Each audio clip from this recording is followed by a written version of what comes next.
احیاء علوم جلد 3 صفحہ نمبر 48 جامع اوصاف قلب اور اس کی مثال۔ بسم اللہ الرحمن الرحیم۔ جاننا چاہیے کہ انسان کی تخلیق و ترکیب میں 4 چیزوں کی آمیزش ہے، اس لیے اس میں 4 طرح کے اوصاف جمع ہیں،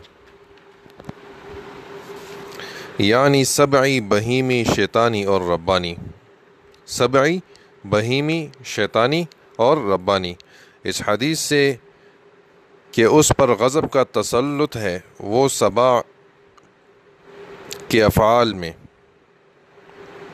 یعنی عداوت، بغض، مارپیٹ اور گالی گلوچ کا مرتکب ہوتا ہے، اور اس حدیث سے کہ اس پر شہوت کا غلبہ ہے، وہ بہائم کے افعال یعنی حرص و ہوس اور طمع و حسد کا ارتکاب کرتا ہے، اور اس لحاظ سے وہ فی نفسہ امر ربانی ہے، جیسا کہ قرآن کریم میں بھی ہے، قل الروح من امر ربی، آپ فرما دیجئے کہ روح میرے رب کے حکم سے بنی ہے۔ اپنے لیے ربوبیت کا دعویٰ کرتا ہے، اسے تعالی، تکبر اور دوسروں پر برتری، تخصیص اور انفرادیت پسند ہے۔ عبودیت، تواضع اور محکومیت ناپسند ہے، اسی لحاظ سے وہ یہ چاہتا ہے کہ تمام علوم پر مطلع رہے۔ علم کی طرف اپنی نسبت اسے محبوب ہے اور جہل کی طرف نسبت اسے ناپسند ہے۔ وہ حقائق امور کے احاطے اور علم و معرفت کے حصول کا دعویٰ کرتا ہے، حالانکہ تمام حقائق کا احاطہ اور مخلوق پر زبردستی کی برتری ربوبیت کے اوصاف ہیں، عبودیت کی صفت نہیں ہے۔ یہ تمام باتیں انہوں نے یہ روح اور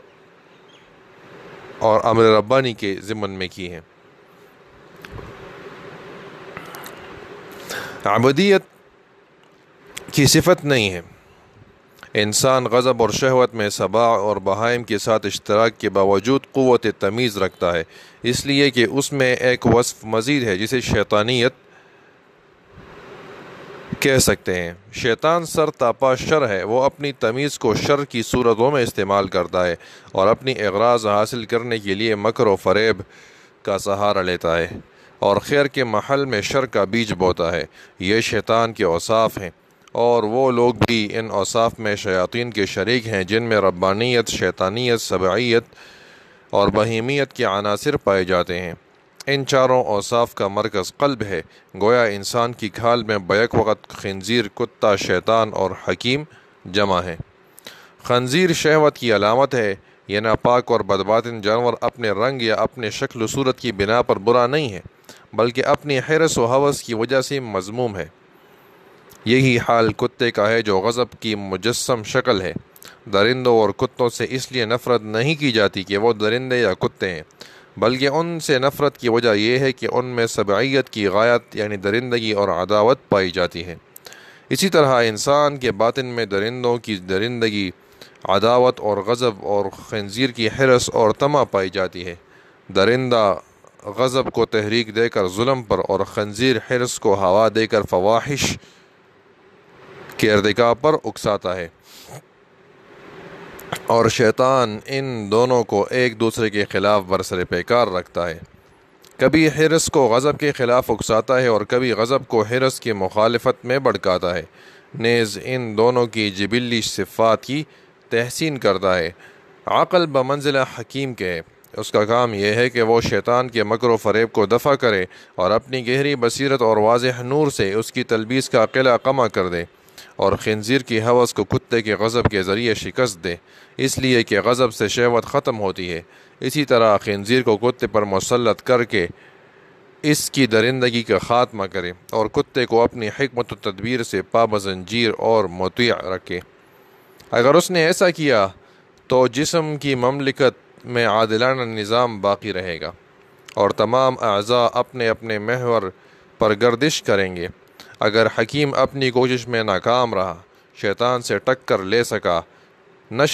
ٹکر لے سکا اور نہ خنزیر اور کتے کو مقہور کر سکا، تو یہ تینوں خود اس پر غالب آ جائیں گی اور اسے اپنی سخت زنجیروں میں اس طرح جکڑ لیں گی کہ کوشش کے باوجود آزاد نہ ہو سکے گا، بلکہ تا عمر ان کا خدمت گزار اور مطیع رہے گا۔ اکثر لوگ اسی قید کی زندگی گزار رہے ہیں۔ ان کی تمام تر جدوجہد شکم و فرج کی شہوت ہے۔ حیرت اس وقت ہوتی ہے جب یہی لوگ بت پرستوں کو اپنی ملامت کا خوف کا ہدف بناتے ہیں۔ حیرت اس وقت ہوتی ہے جب یہی لوگ بت پرستوں کو اپنی ملامت کا ہدف بناتے ہیں اور ان کی بت پرستی کا مذاق اڑاتے ہیں۔ اگر ان کی آنکھوں سے غفلت کے دبیز پردے اٹھائے جائیں تو معلوم ہوگا کہ وہ خود غیر اللہ کی اطاعت میں مصروف ہیں۔ کبھی وہ خنزیر کے سامنے سر بسجود ہیں اور کبھی کتے کے سامنے رکوع اور قیام کی حالت میں ہیں۔ ان کی خواہشات کی تکمیل ان کا ایمان ہے۔ ان کے چشم و ابرو کے اشاروں کا منتظر رہنا ان کا عمل۔ ایسے لوگوں کے سامنے اگر ان حقائق کو مجسم کر دیا جائے تو خود اپنی آنکھوں سے مشاہدہ کر لیں کہ بت پرستوں میں اور ان میں کیا فرق ہے۔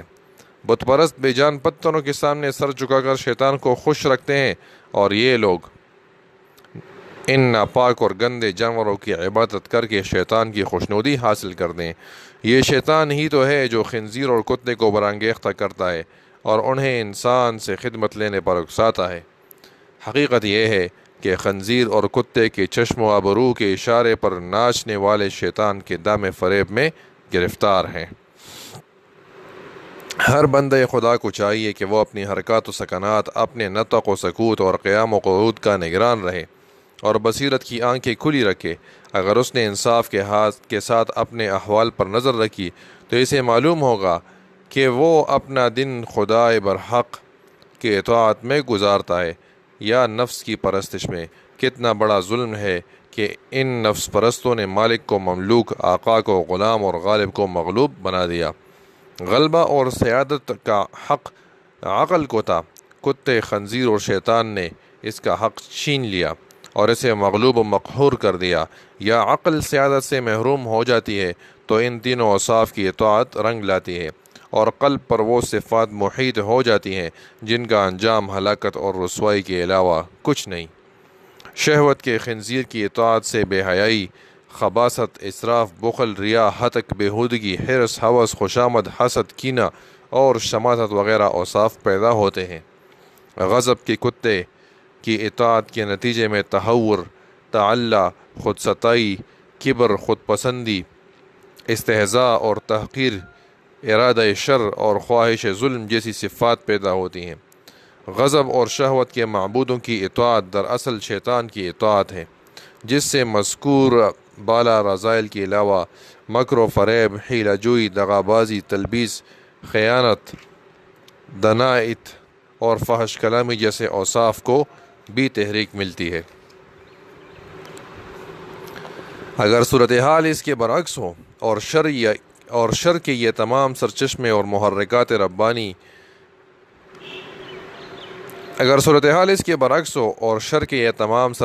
محرکات ربانی صفت کی حکمت عملی سے زیر ہو جائیں تو قلب میں ربانی اوصاف علم، حکمت، یقین، حقائق اشیاء کا احاطہ کر لیتے ہیں۔ شہوت اور غضب کی اطاعت کی ضرورت نہیں رہتی، بلکہ شہوت کے خنزیر کو اس کی حدود میں قید رکھنے سے عفت، قناعت، طمانینت، زہد، ورع، تقوی، انبساط، حیا، حسن صورت، خوش خلقی، غضب کے کتے کو پا بزنجیر رکھنے سے شجاعت، کرم، عظمت، ضبط نفس، صبر، حلم، عفو، ثبات قدمی اور شرافت جیسے اوصاف پیدا ہوتے ہیں۔ قلب آئینے کی طرح ہے۔ غضب، شہوت اور شیطان کی اطاعت اس آئینے کی آب و تاب پر اثر انداز ہوتی ہیں اور آدمی اپنے چہرے کا عکس صاف نہیں دیکھ پاتا۔ اوصاف حمیدہ سے آئینہ قلب کی تب و تاب میں اضافہ ہوتا ہے اور چمک دمک بڑھتی ہے، یہاں تک کہ اس میں حق جلوگر ہو جاتا ہے اور امر مطلوب کی حقیقت منکشف ہو جاتی ہے۔ اس حدیث شریف میں ایسے ہی صاف، شفاف اور روشن دل کی طرف اشارہ کیا گیا۔ آگے عربی میں حدیث لکھی ہوئی ہے، ترجمہ: اللہ تعالیٰ جب کسی بندے کے سلسلے میں خیر کا ارادہ کرتا ہے تو اس کے دل میں ایک ناصح پیدا کر دیتا ہے۔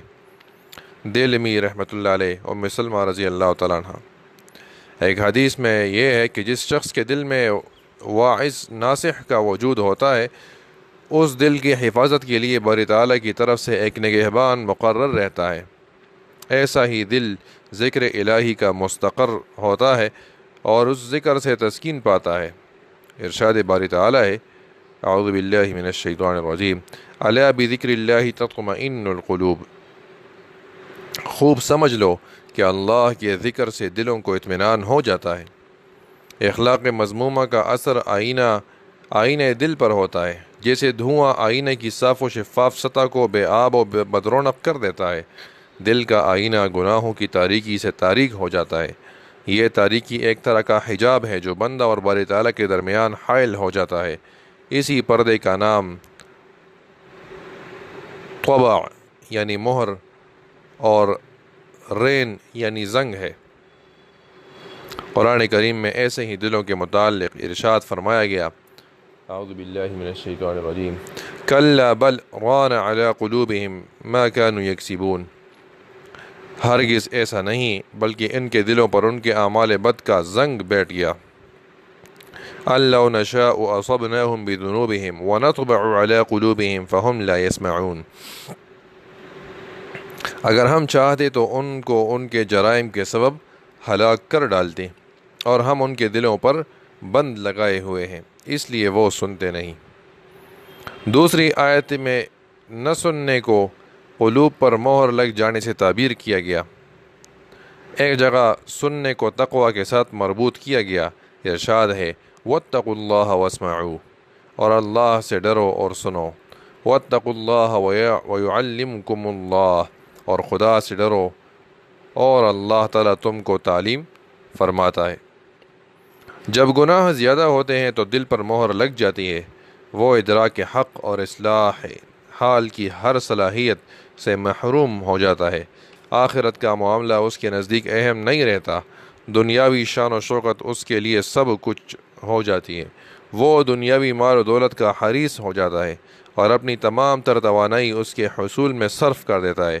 آخرت کی باتیں اس کے کانوں کے قریب سے دل و دماغ میں اثر انداز ہوئے بغیر اس طرح گزر جاتی ہیں جس طرح ہوا گزر جاتی ہیں۔ غلطیوں کے تدارک اور گناہوں سے توبہ کی ہر توفیق سلب کر لی جاتی ہے۔ ایسے لوگوں کے متعلق قرآن کریم کا ارشاد ہے، قد یئسوا من الآخرۃ کما یئس الکفار من اصحاب القبور، ترجمہ، وہ آخرت کے ثواب سے ایسے نا امید ہو گئے جیسے کفار ان سے جو قبروں میں مدفون ہیں نا امید ہیں۔ قرآن کریم اور حدیث شریف میں قلب کی جس سیاہی کا ذکر آیا ہے اس سے یہی مراد ہے۔ میمون بن مہران کہتے ہیں کہ جب بندہ گناہ کرتا ہے تو اس کی دل کی سطح پر ایک سیاہ نقطہ پیدا ہو جاتا ہے، اگر وہ اس گناہ سے باز آ جائے اور رب کریم کے حضور صدق دل کے ساتھ توبہ کر لے تو یہ نقطہ مٹ جاتا ہے اور دل اپنی سابقہ حالت پر آ جاتا ہے، اور اگر اس گناہ کا اعادہ کرے یعنی دوبارہ کرے یا دوسرے گناہوں کا مرتکب ہو تو اس نقطے کی سیاہی اور حجم دونوں میں اضافہ ہو جاتا ہے، یہاں تک کہ یہ سیاہ نقطہ پورے دل کا احاطہ کر لیتا ہے۔ یہی سیاہ ران، یہ عربی والا ران یعنی زنگ ہے۔ نبی کریم صلی اللہ علیہ وسلم ارشاد فرماتے ہیں، قلب المؤمن اجرد فیہ سراج یزہر وقلب الکافر اسود منکوس، احمد، طبرانی، ابو سعید۔ اس حدیث کا ترجمہ انہوں نے لکھا ہوا ہے، مومن کا دل صاف ہوتا ہے، اس میں چراغ روشن ہوتا ہے، اور کافر کا دل سیاہ اور اوندھا ہوتا ہے۔ باری تعالیٰ کی اطاعت اور شہوات نفس کی مخالفت قلب کے لیے صیقل کا کام دیتی ہیں، اور گناہ اسے اندھیری رات کی طرح سیاہ کر دیتے ہیں۔ گناہ کے بعد نیک عمل کرنے سے قلب تاریک تو نہیں رہتا، لیکن اس کے نور میں کمی آ جاتی ہے، جیسے آئینہ کو گرم سانس لگایا جائے پھر صاف کیا جائے، پھر گرم سانس سے اس کی سطح آلود کی جائے پھر صاف کی جائے تو اس کی چمک دمک میں کچھ نہ کچھ کمی باقی ضرور رہ جائے گی، اور اس آلودگی کے اثرات پورے طریقے پر نہیں مٹ سکیں گے۔ حضرت صلی اللہ علیہ وسلم نے قلب کی 4 قسمیں فرمائی۔ آگے عربی کی حدیث لکھی ہوئی ہے اور ساتھ میں ترجمہ دل چار طرح کے ہوتے ہیں۔ ایک وہ دل ہے جو صاف ہو، اس دل میں چراغ روشن رہتا ہے، یہ مومن کا دل ہے۔ ایک دل سیاہ اور الٹا ہوا ہوتا ہے، یہ کافر کا دل ہے۔ ایک دل غلاف میں لپٹا ہوا ہوتا ہے اور اس غلاف کا منہ بند ہوا ہوتا ہے، یہ منافق کا دل ہے۔ ایک دل وہ ہے جس میں ایمان اور نفاق دونوں ہوں، ایسے دل میں ایمان کی مثال ایسی ہے جیسے سبزہ کہ اسے پاک پانی سے نشوونما ملتی ہے، اور نفاق کی مثال ایسی ہے جیسے زخم کہ اسے پیپ اور گندا مواد بڑھاتا ہے۔ اب جو مادہ بھی غالب آ جائے دل پر اسی کا حکم لگے گا۔ ایک روایت میں ہے کہ دل کو وہی مادہ لے جائے گا۔ مسند احمد طبرانی صغیر بروایت ابو سعید الخدری رضی اللہ تعالیٰ عنہ۔ باری تعالیٰ فرماتے ہیں، اعوذ باللہ من الشیطان الرجیم، ان الذین اتقوا اذا مسهم طائف من الشیطان تذکروا فاذا هم مبصرون۔